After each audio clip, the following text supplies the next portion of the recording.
Bienvenidos a esta temporada de Evidencias. Como lo habíamos prometido, estamos en esta serie acerca de profecías, parte 2. ¿Qué nosotros podemos hacer cuando estamos en momentos de crisis? ¿Habrá diferencias entre las profecías clásicas y las apocalípticas? ¿Qué hacemos nosotros cuando estamos frente a la incertidumbre? ¿Qué acerca de Daniel, aquel jovencito que se encontraba en una de las experiencias más traumáticas del pueblo de Israel?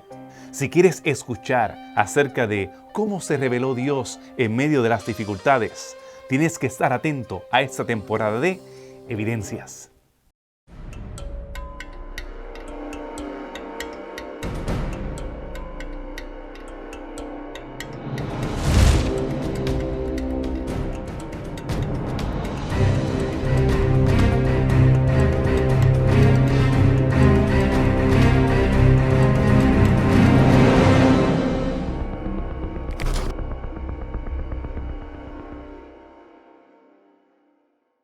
Estamos muy contentos de estar nuevamente con ustedes. Agradecemos los comentarios que nos han estado haciendo a través de las redes sociales.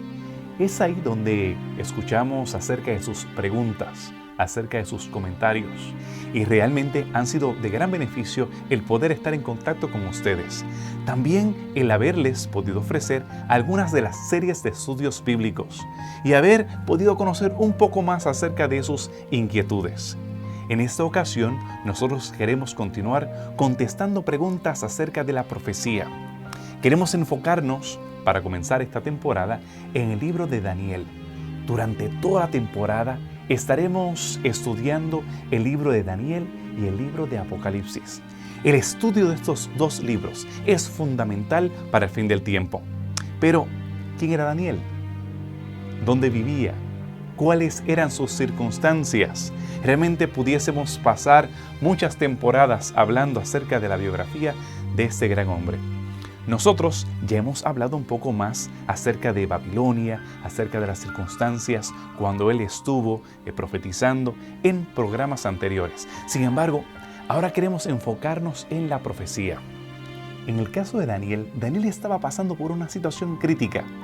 Leamos en el primer capítulo de su libro, cuando podemos entonces ver a Daniel 1, 1 y 2. Y ahí podemos leer: en el tercer año del reinado de Joacim, rey de Judá, Nabucodonosor, rey de Babilonia, fue a Jerusalén y la sitió. El Señor entregó en su mano a Joacim, rey de Judá, y parte de los utensilios de la casa de Dios. Los trajo a la tierra de Sinar, a la casa de su Dios, y lo colocó los utensilios en el tesoro de su Dios. Como pueden ver, Daniel estaba pasando por una situación muy difícil. ¿Bajo qué circunstancias nace la literatura apocalíptica? El término apocalíptico aparece por primera vez en la literatura en el libro de Apocalipsis, capítulo 1, versículo 1. Allí Juan comienza su libro diciendo la revelación de Jesucristo. Esa palabra revelación es el griego apocalipsis y aparece para referirse al título del libro de Apocalipsis. Se le cataloga literatura apocalíptica a todo libro que se parece al libro de Apocalipsis. Debido a eso, entonces hacemos algunos paralelismos con otros libros que surgieron específicamente en el segundo siglo, que es cuando se desarrolla la literatura apocalíptica. Pero tenemos otros libros que van un poco más atrás, hasta el siglo VI. Está, por ejemplo, el libro de Ezequiel, que menciona, por ejemplo, Gog y Magog en el capítulo 38, que tiene alguna relación con Apocalipsis 20. Tenemos Zacarías, que menciona 4 jinetes, que son los mismos jinetes que mencionan Apocalipsis 6. Y es por esa razón que también se le llaman a estos libros libros de literatura apocalíptica. Aunque fue en el siglo II con algunos libros que no están en la Biblia, llamado por ejemplo libro de Enoch, y entre otros libros que llamamos literatura pseudoepígrafa, se le llama literatura canónica. Entre estos libros, uno de los debatidos es el libro de Daniel. Y se debate si pertenece al segundo siglo o al sexto siglo. porque como se desarrolló en el segundo siglo, se cree que como Daniel comparte similitudes con Apocalipsis, por ejemplo, Daniel comparte un mismo foco en el tiempo del fin, Daniel comparte eventos históricos similares, por ejemplo, Daniel menciona 3 años y medio en Daniel 7:25, el mismo periodo de tiempo se menciona en Apocalipsis capítulo 12, versículo 6, y eso hace que se mire a Daniel igual. Y también Daniel usa símbolos al igual que Apocalipsis. Pero Daniel también es del siglo VI. Así que tenemos por lo menos 3 libros en el siglo VI. Y si queremos darle un inicio a la literatura apocalíptica, tendríamos que decir que en el siglo VI como tal nace la literatura apocalíptica. Y si queremos añadirle un término más para distinguirla de la otra literatura, podríamos llamar literatura apocalíptica bíblica. Como vemos, la experiencia de Daniel fue muy difícil. Algunos críticos sugieren que la literatura apocalíptica nace en esos momentos de trauma nacional y que Daniel simplemente responde a un fenómeno sociocultural de sus días. Sin embargo, vemos que Dios estaba en control. Dios estaba demostrando su mano a través de la historia. Y es precisamente la capacidad que Él tiene de vaticinar el futuro lo que demuestra que sus profecías son reales. En el caso de la literatura apocalíptica, nosotros podemos ver una diferencia entre lo que es la profecía clásica y la apocalíptica, teniendo en cuenta de que la literatura apocalíptica en la Biblia no es simplemente un fenómeno natural. Sí podemos reconocer que hay diferencia entre los profetas que estuvieron profetizando durante el mismo tiempo de Daniel y tal vez algunos que lo hicieron antes de él, y aquellos profetas que tienen oráculos que son incondicionales, algunos que se refieren a hechos que debieron suceder independientemente de las circunstancias. ¿Qué diferencia hay entre la profecía clásica y la apocalíptica? Actualmente se usan 2 términos para hablar de profecía: profecía clásica y profecía apocalíptica. Clásica se refieren a todos los profetas y apocalíptica normalmente la llamamos al libro de Daniel y al libro de Apocalipsis. Hay gran diferencia cuando usted lee los libros. En Daniel usted van a ver muchos símbolos, al igual que en Apocalipsis, algo que falta en los demás libros. En los libros clásicos vemos que hay un enfoque más local, vemos que hay un enfoque más hacia la nación de Israel, algo que en la literatura apocalíptica, como en Daniel, el enfoque más global. Se incluyen naciones no judías, se incluye el fin del mundo, se ve una proyección no solamente para Israel, sino también para los que están afuera. También podríamos ver que la literatura apocalíptica tiene interpretaciones de ángeles. En Isaías no viene un ángel a interpretarle a Isaías lo que vio. En Daniel, cuando Daniel en el capítulo 7 tiene una visión, viene un ángel a interpretarle. Lo mismo en el capítulo 8, lo mismo en el capítulo 9 y en el capítulo 11. Ese ángel tiende a venir. También tenemos lo que es le llamamos eventos ininterrumpidos. La profecía apocalíptica parte desde el tiempo del profeta y va de manera interrumpida hasta el tiempo final, sin brincar nada. En la literatura clásica podemos ver esos brincos. Podemos ver, por ejemplo, que Israel hace foco a la venida del Mesías en el tiempo del profeta Isaías. Isaías menciona que vendrá el Mesías en el capítulo 53 y que ha de morir. Pero el Mesías vino muchos años después de Isaías. Eso no pasa en la literatura apocalíptica. Siempre se ve cada evento paso por paso hasta el final, como si estuviéramos contando 1, 2, 3, 4, 5. Ahora, si es profecía clásica, puede ser 1, 2 y no sigue contando el 3 y el 4 y vuelve y retoma el 5, que sería el final. Hay una brecha, hay un espacio desde el tiempo del profeta que no se sabe hasta el tiempo final en la profecía clásica. Y eso es una de las grandes diferencias que podemos ver entre profecía clásica y profecía apocalíptica. Como pudimos ver, es bien útil entender las diferencias entre la profecía clásica y la profecía apocalíptica. Después de esta pausa, nosotros vamos a ver un poquito más en detalle las circunstancias que estaba viviendo Daniel. Quédate con nosotros, aquí en Evidencias.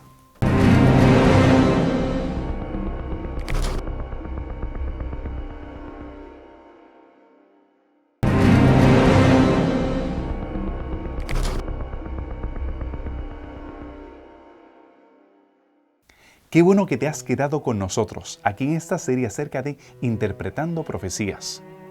O tal vez es la primera vez que nos sintonizas. Puedes ver algunas de las series que hemos grabado en nuestros archivos a través de Facebook. Queremos poder contestar algunas de sus preguntas y por tal razón queremos que puedas acceder en los mismos. Ahora, nosotros queremos continuar con la historia de Daniel. ¿Qué circunstancias estaban viviendo ellos? ¿Qué esperanzas se habían quebrado? ¿Qué trauma ellos experimentaron cuando escucharon de la destrucción de su ciudad, de que su templo había sido completamente desolado? Desde los últimos reyes que estuvieron gobernando Judá, pues llegó dentro de este panorama del antiguo cercano oriente un nuevo imperio que se había levantado. Y en el año 612, antes de la era común, los babilonios se unieron con los medos, los cuales un poco tiempo después, los medos se unen con Persia para atacar nuevamente a Babilonia.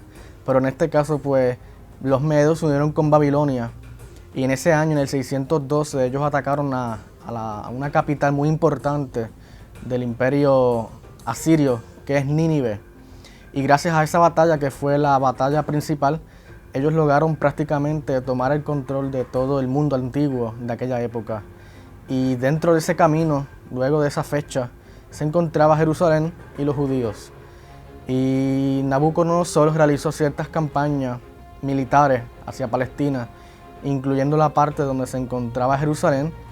Y en el año 586, drásticamente, pues él destruyó el templo junto con todo lo que había allí y deportó a la mayoría de la población que estaba allí.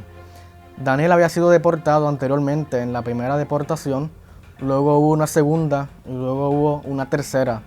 Y fue en esa tercera en la cual Nabucodonosor pues destruyó todo el templo.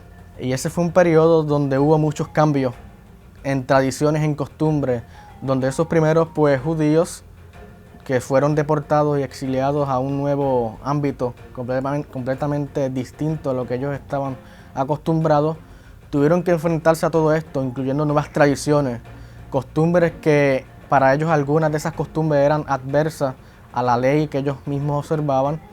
Y fue un periodo donde ellos vieron que era muy importante preservar su identidad.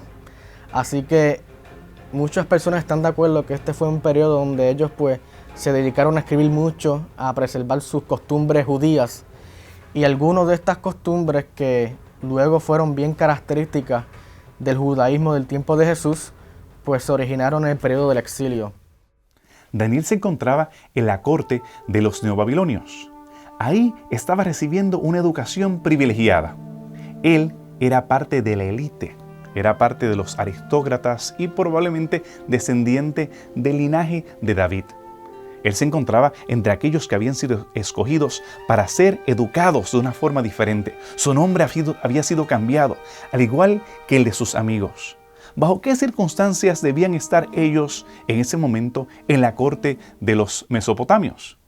Daniel es parte de los cautivos tomados por Nabucodonosor, especialmente de la nobleza. Así que, especialmente con este cierto grupo de exiliados, gobiernos como el de Babilonia o imperios como el de Babilonia y los asirios, trataban de utilizar estrategias de forma tal de que preparaban a gente de la nobleza de los países conquistados para que fueran entrenados de acuerdo a su filosofía, a su ideología, de forma tal de poderlos poner sobre los sectores que ellos habían conquistado como reyes vasallos al imperio que dominaba, o incorporarlos como parte de su sistema político o administrativo, que vemos que, por lo menos de acuerdo a lo que el libro de Daniel indica, era una de las razones por las cuales escogieron a este grupo selecto dentro de los cautivos judíos para que fueran entrenados para servir al rey.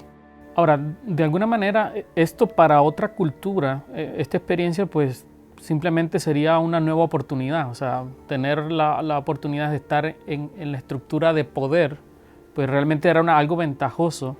Pero para un judío este fenómeno del exilio definitivamente representó un choque no solo cultural, ideológico y espiritual. O sea, primero tener que admitir que perdieron el templo, perdieron la ciudad, ¿qué papel juega Dios en todo esto? ¿Será que todavía Él es poderoso? O sea, aparte de esta crisis espiritual, la otra era ir a un ambiente donde sus costumbres, sus ideas, simplemente no iban a ser respetadas o consideradas en todo lo que ellos fueron educados. Y vamos a ver que ellos tuvieron que enfrentar muchos retos. Vamos a ver que se les va a cambiar el nombre, o sea, parte de su identidad respecto a algo que es tan querido y tan aceptado para nosotros como es nuestro propio nombre, algo que nos identifica desde bien temprano, saber que vamos a ser llamados de otra manera, con otro significado. Interesantemente, los nombres de todos estos jóvenes que menciona el capítulo 1 de Daniel son nombres que tienen el nombre de Dios también en relación, así que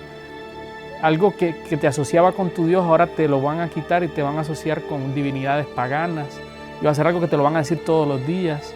Va a haber retos también con la alimentación, o sea, y definitivamente la educación, que de acuerdo a lo que dice el libro de Daniel era en la lengua y la letra de los caldeos. Así que, y para parte del entrenamiento de toda esta gente que asiste al rey como sabios de la corte, había entrenamiento relacionado no solo con la ciencia, la literatura, sino también no solo con astronomía, sino con astrología, cómo adivinar, cómo leer los astros, cómo leer los órganos, cómo interpretar sueños.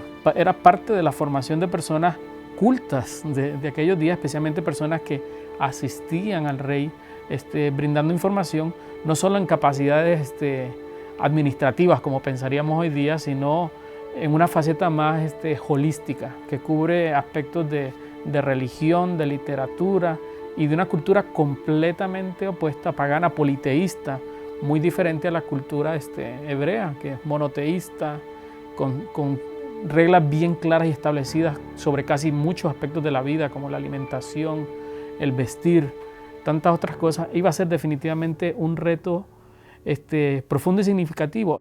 Como puedes entender, las circunstancias vividas por Daniel eran traumáticas. El hecho de haber perdido su familia, su estatus, las esperanzas de que su tribu continuara en poder, el hecho de que el templo, donde estaba la misma presencia del Señor, estuviese destruido, estuviese en ruinas. Eso debía haberle motivado a hacerse preguntas, serias preguntas existenciales, al igual que el resto de los hebreos. Pero ¿qué más tuvo que ver con la educación y con las pruebas que tuvo que enfrentar Daniel? Quédate con nosotros después de esta pausa para entender un poco más acerca de los desafíos que vivió Daniel en la corte babilónica.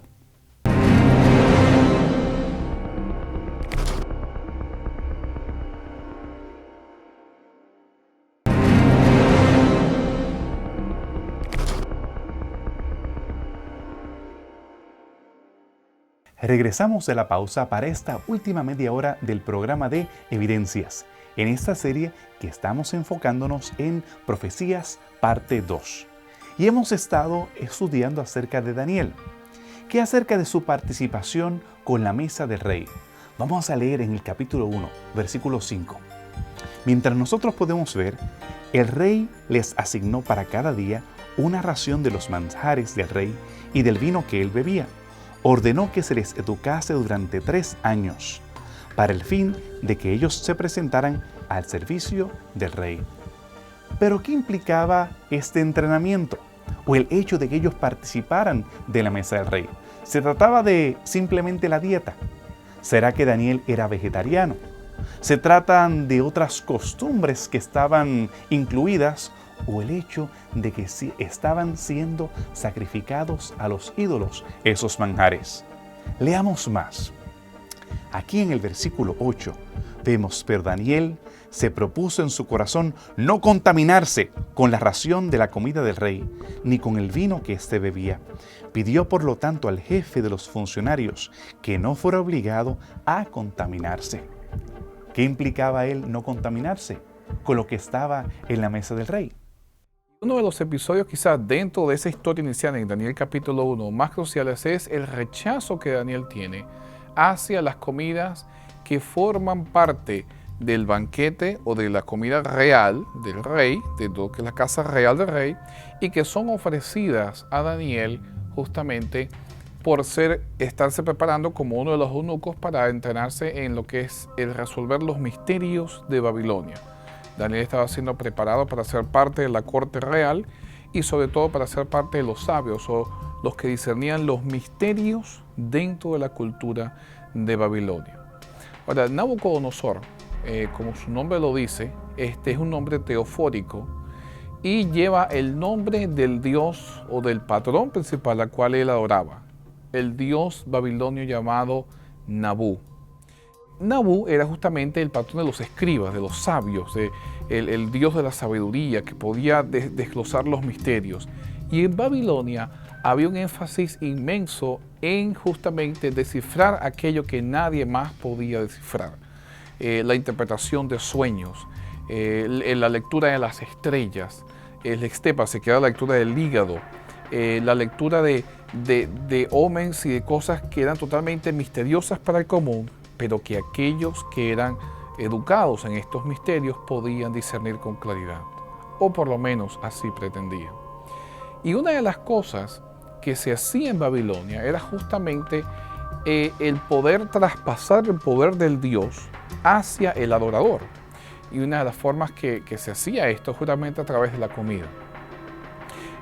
Daniel obviamente no rechaza la comida por ser vegetariano, como muchos piensan. Daniel era judío, por lo menos una vez al año comía lo que se llama la Pascua, que involucraba justamente el comer carne. Así que la razón por la cual Daniel no acepta esta comida no es precisamente porque él había decidido ser vegetariano. De hecho, si nosotros vemos que en la escritura vemos que Daniel también rechaza inclusive las frutas.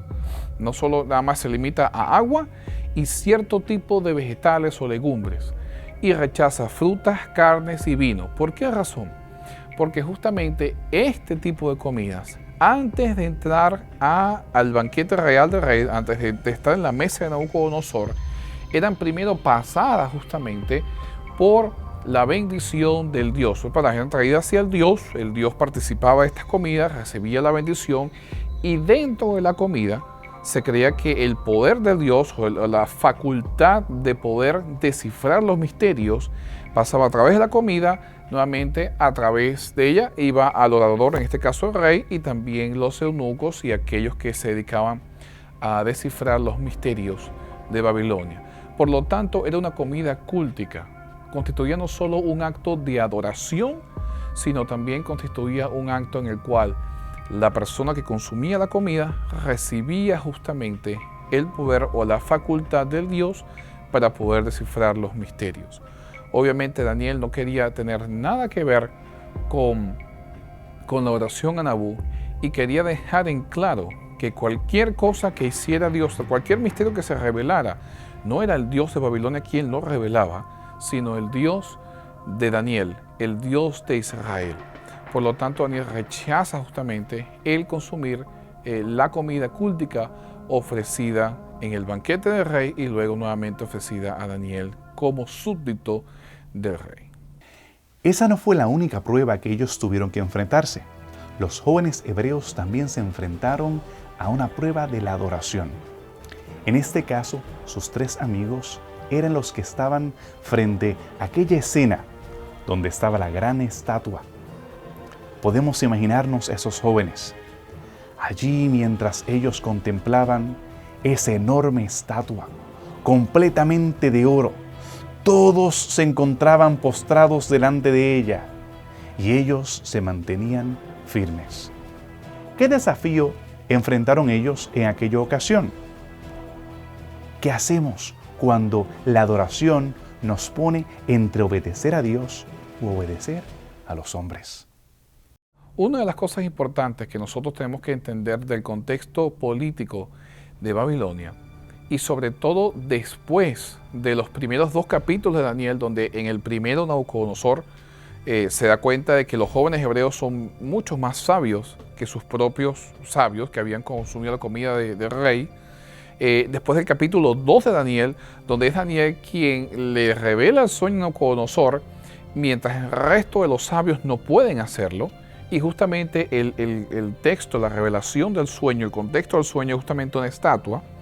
Cuando nosotros llegamos al capítulo 3 de Daniel, para poder comprender bien esto, tenemos que entender el contexto geopolítico que estaba ocurriendo en ese entonces, por la razón de que la asunción lógica de que Nabucodonosor, después de los 2 primeros episodios, es que obviamente no desafiara a estos 3 jóvenes hebreos, porque ya los conocía, los había examinado personalmente. Sin embargo, dentro de la historia del imperio neobabilónico, ocurre un episodio interesante.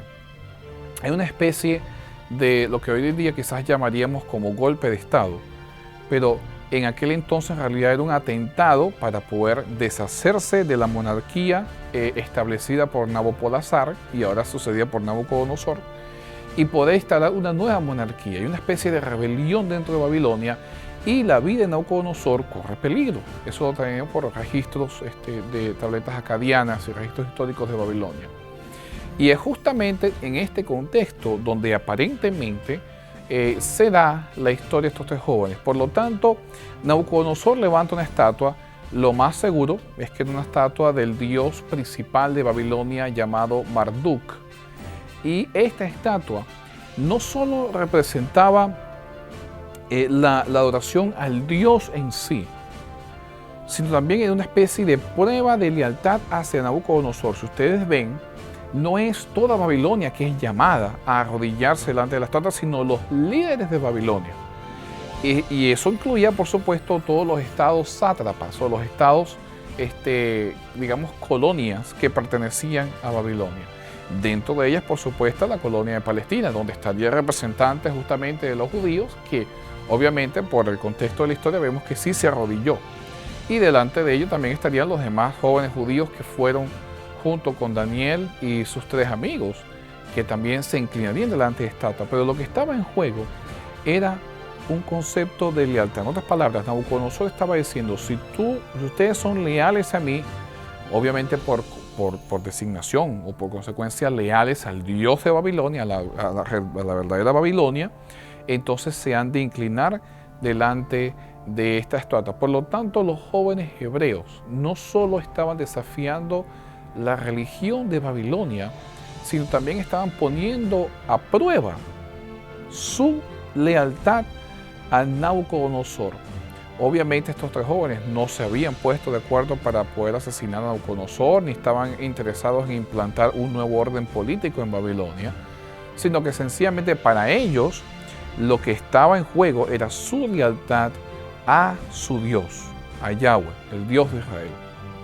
Pero eventualmente son echados en el horno de fuego y vemos cómo la historia se desencana con un fin totalmente diferente al que quizás pensaba Nabucodonosor, y vemos que Nabucodonosor termina rendiéndole tributo al Dios de estos 3 jóvenes, pero al mismo tiempo reafirmando su lealtad. La lealtad de estos 3 jóvenes a Nabucodonosor mismo, porque obviamente si le iban a ser fieles a su Dios, obviamente no iban a hacer algo que iba a ser incorrecto, que iba en contra de los designios de su propio Dios. Por lo tanto, lo que estaba en juego en este momento no solo era la oración, sino desde el punto de vista de Nabucodonosor, él estaba examinando a cada uno de los líderes para ver quién iba a ser leal a él, a su reinado y a su liderazgo político, y quién no lo iba a hacer. ¿Será que este es el final de las pruebas de Daniel? Cuando él estaba jovencito, cuando él estaba un poco más crecido. No, todavía queda algo más. Hay una prueba más en la vida de Daniel. Quédate con nosotros después de esta pausa para poder entender un poco más acerca de los desafíos de Daniel en el contexto de la profecía.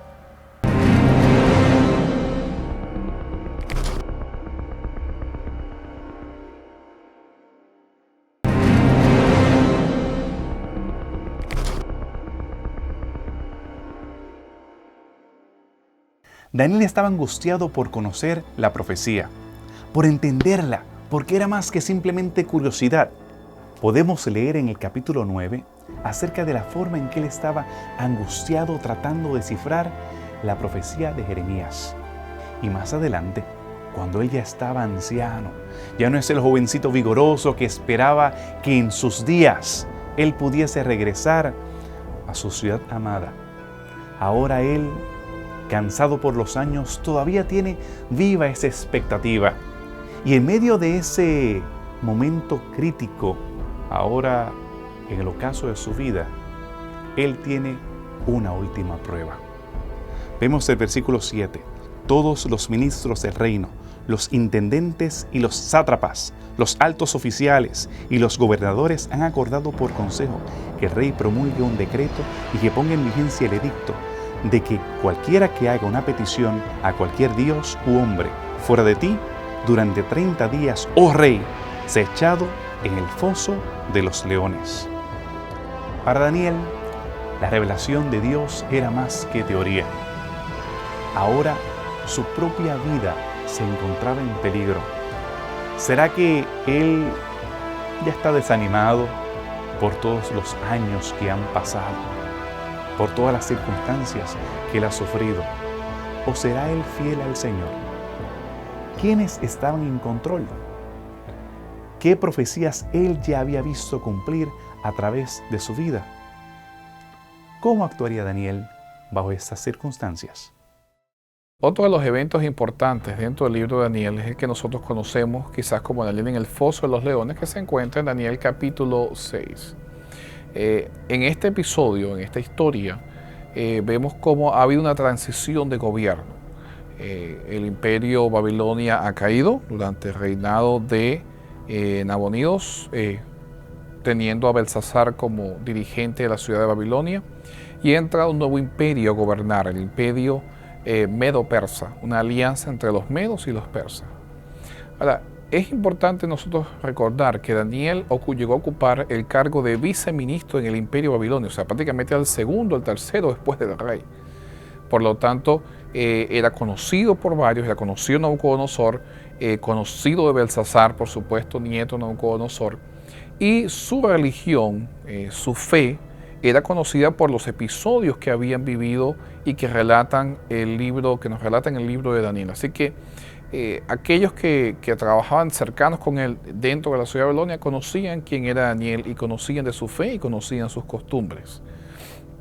Ahora, lo interesante es que cuando el imperio medo-persa entra a dominar Babilonia, diferente a lo que usualmente quizás estamos nosotros acostumbrados a creer, los babilonios reciben a los medo-persas con las puertas abiertas, por la siguiente razón. Nabonidus, padre de Belsasar, hijo de Nabucodonosor, trató de llevar una reforma religiosa dentro de Babilonia y suprimir la oración al dios principal llamado Marduk y exaltar la oración al patrón, al dios que él adoraba más, que era el dios Sin, o el dios lunar. Por lo tanto, la fricción que hay entre Nabonidus y la clase clérica de Babilonia hace que él salga huyendo a un oasis en el desierto y se quede, entonces deje a su hijo Belsasar dentro de Babilonia, y es cuando ocurre justamente la invasión medo-persa. Por lo tanto, ya había especie de confrontaciones, fricciones religiosas dentro de Babilonia. A diferencia del reino de Babilonia, que se había caracterizado por ser un reino que movía por el poder, que se movía por el miedo, el periodo y el imperio persa se caracterizó por ser un imperio bastante benévolo. Y a diferencia de Babilonia, ellos no deportaban a la mayoría de la población ni a la población del estatus social alto. Ellos pues prácticamente mantenían la misma administración antigua, pero con sus nuevos métodos.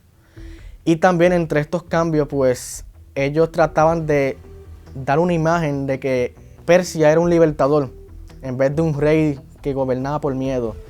Y este nuevo método de administración, un imperio que dejó que estos exiliados volvieran a sus tierras, los ayudó inclusive a construir el templo de Jerusalén. Y esta imagen que daba el imperio persa era la imagen de un libertador, de una persona que llegaba a liberar a estos cautivos. Y fue en ese contexto en la cual pues se diferenció bastante del imperio que vino anteriormente, que era Babilonia. Y aunque no todos los reyes que gobernaron a Persia fueron benévolos contra los judíos, como en el caso de Cambises, pero mayormente, por regla general, pues fue un imperio que se caracterizó por la tolerancia y de traer pues buena administración y traer buenos recursos a los judíos. Los medo-persas prácticamente tienen una póliza de libertad religiosa, donde ellos permiten que cada quien en su sitio natal adore al Dios que ellos deseen. Y es por esta la razón por la cual los babilonios le dan la bienvenida a los medo-persas, porque ellos querían restituir nuevamente la adoración a Marduk. Pero había un pequeño problema. Dentro de los dirigentes principales de Babilonia, ahora aún debajo del imperio medo-persa, seguía Daniel. Y Daniel, su adoración no era hacia Marduk, era hacia Yahweh. Por eso nosotros vemos en la historia cómo se hace énfasis en el hecho de que Daniel oraba con sus ventanas abiertas hacia Jerusalén, porque Daniel era enfático en su insistencia, en su lealtad a el Dios, el Dios de sus padres, el Dios de Israel, y su rechazo a la adoración al Dios de Babilonia, Marduk. Por lo tanto, la aflicción comienza a elevarse, comienzan los celos, y los líderes de Babilonia hacen uso de una de las costumbres de los medo-persas. Los medo-persas tenían la costumbre de cuando se emitía un edicto, una ley, y era sellada por el rey, ese edicto era irrevocable. Tenemos también como ejemplo el caso de la reina Esther, que se enfrentó con el mismo problema. Por lo tanto, una vez que un edicto se emanaba, no se podía revocar. Así que eso creaba cierto problema, pero cierta ventaja para aquellos que tenían celos hacia Daniel o tenían molestia por su fidelidad hacia el Dios de Israel. Por lo tanto, ellos hacen el juego político, logran emitir un decreto y hacen algo que es típico dentro de las sociedades del cercano oriente. Hacen que por cierto lapso de tiempo todo el mundo rinda su adoración al rey. Ahora, es importante que nosotros recordemos que los reyes en muchas ocasiones tomaban títulos de deidad. De hecho, la conexión entre los palacios reales y los templos de los dioses era prácticamente casi que imperceptible.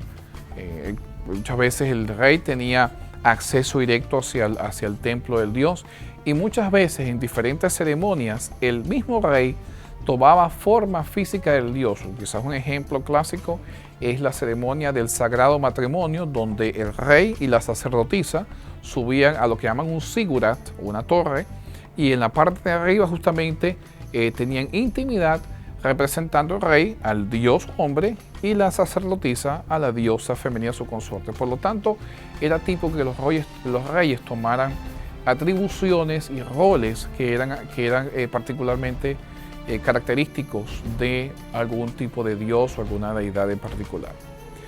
Y por lo tanto era normal que se le prestara adoración hacia a los reyes, o sea, los emperadores egipcios, los emperadores romanos, todos ellos, los faraones, todos atribuían títulos y demandaban adoración de sus súbditos, de aquellos que vivían dentro de sus reinados.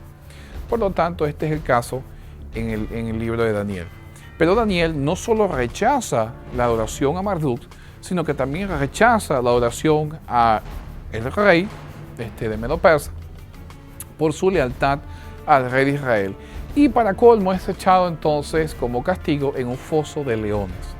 Para los leones asiáticos eran también típicamente asociados con deidades, sobre todo con una diosa en particular, la diosa Ishtar, que era la diosa de la violencia, del sexo, pero también de la violencia.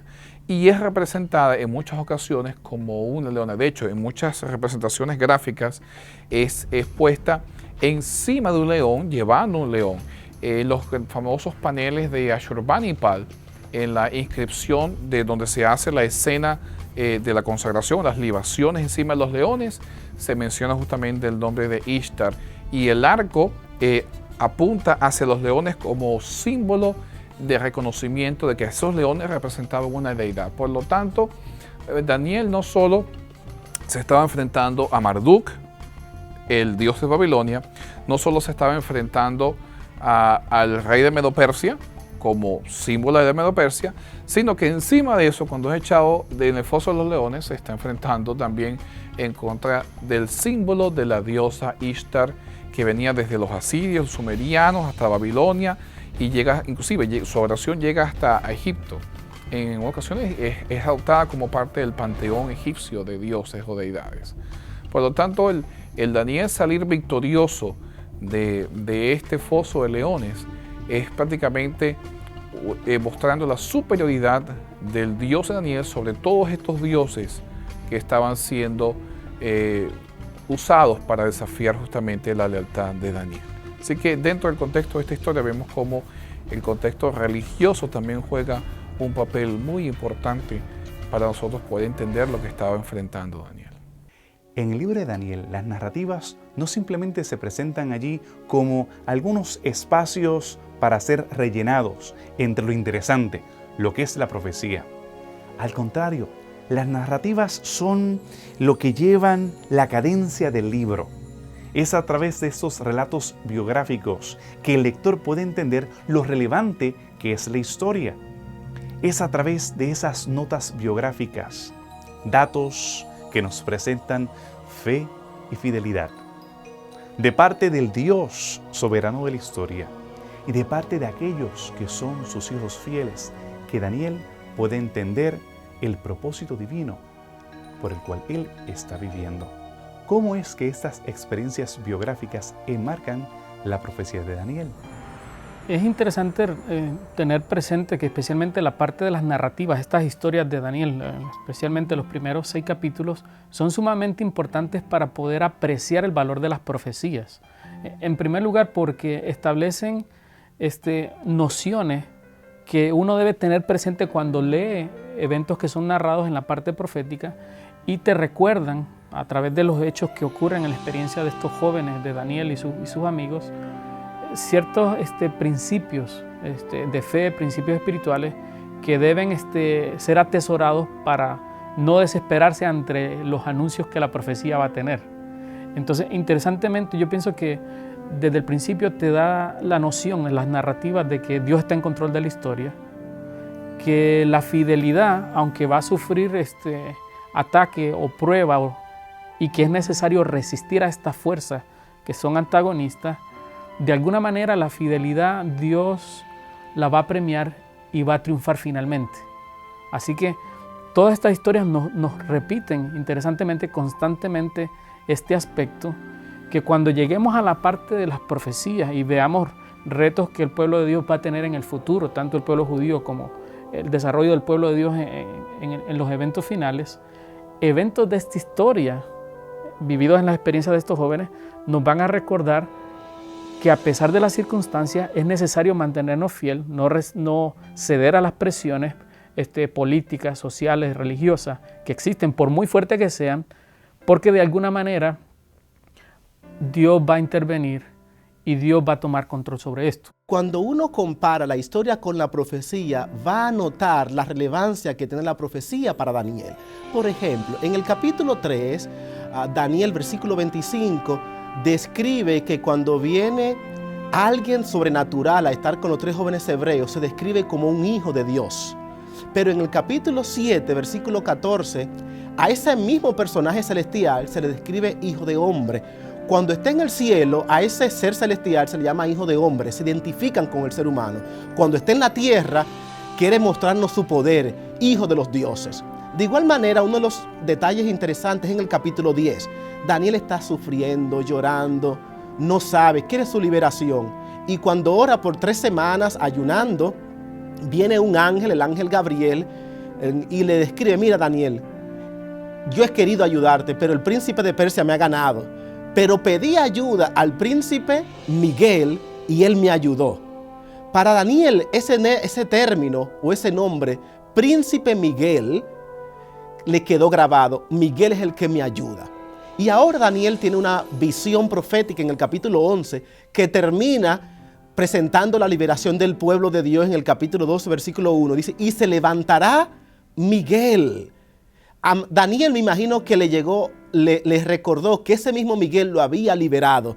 Y ahora Daniel ve a manera final que ese mismo Miguel que lo liberó va a liberar también al pueblo de Dios en el fin del tiempo. Así que yo pienso que las historias establecen el tono sobre el cual debemos entender las profecías. Y como alguien diría, si las profecías nos hablan mucho del cuándo, las narrativas nos hablan acerca del cómo. ¿Cómo debemos enfrentar las situaciones que las profecías describen cuando ellas van a ocurrir? Debiéramos ver cómo las narrativas nos dicen que debemos enfrentarlas. Así que yo pienso que la parte histórica y narrativa nos habla de cómo enfrentar los retos de las crisis, las pruebas y los eventos finales. Y las profecías a veces destacan mucho más el aspecto del cuándo. Y sobre todas estas dos, sobre el cómo y el cuándo, yo pienso que uno de los aspectos dominantes y el que brinda unidad a estos dos aspectos es el quién. Y en todas estas dos historias, el personaje, el héroe de toda esta historia, tanto de la parte histórica como de la profecía, es Dios. ¿Quién viene al rescate? Y la parte nuestra es la fidelidad. Tenemos que confiar en Él, creer en Él, ser fiel a pesar de los retos, pero Él se va a manifestar, Él va a liberar, Él va a intervenir y finalmente va a solucionar. Cuando nos encontramos en situaciones que son completamente adversas, como se encontraba Daniel en un contexto completamente hostil hacia sus creencias, hacia sus costumbres, pues él se mantuvo fiel a las cosas que él había creído, se mantuvo fiel a su enseñanza, y quizás pues eso puede ayudar a muchas personas a mantener la misma confianza y a mantener la misma fuerza, la valentía, la fidelidad, tanto a sus creencias como a su Dios. Y es una manera de cómo nosotros pues en el tiempo de hoy podemos ser igualmente de valientes, aunque tengamos un contexto que sea completamente adverso a lo que hayamos creído, a nuestras costumbres. Y el ejemplo de Daniel y de sus 3 amigos pues nos da ese ejemplo prácticamente a nosotros, para ayudarnos a tener fidelidad cuando nos encontramos en un contexto similar a este. Así que mirar la historia de Daniel es mirar cómo Dios obró con Daniel, y mirar la profecía es entonces recordar que lo que pasó con Daniel es lo mismo que va a pasar en el final. Y si Dios ayudó a Daniel, entonces también nos va a ayudar a nosotros. La vida de Daniel es una inspiración para cada uno de nosotros.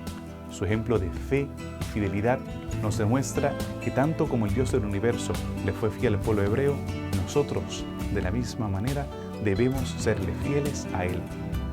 Y al nosotros ahora adentrarnos más profundamente a la profecía de Daniel, podemos verla como algo relevante para nuestras vidas. Tú no estás sola.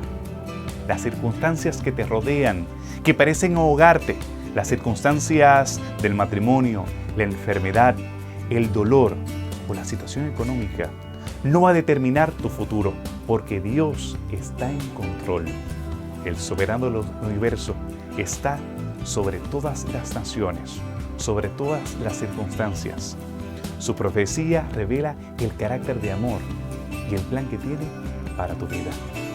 Por esta razón, te invito a que no te pierdas el próximo episodio de Evidencias, donde estaremos compartiendo más acerca de aquellas profecías enigmáticas que nos hablan acerca del futuro y de cómo Dios está al control de nuestras vidas. Te espero aquí en Evidencias.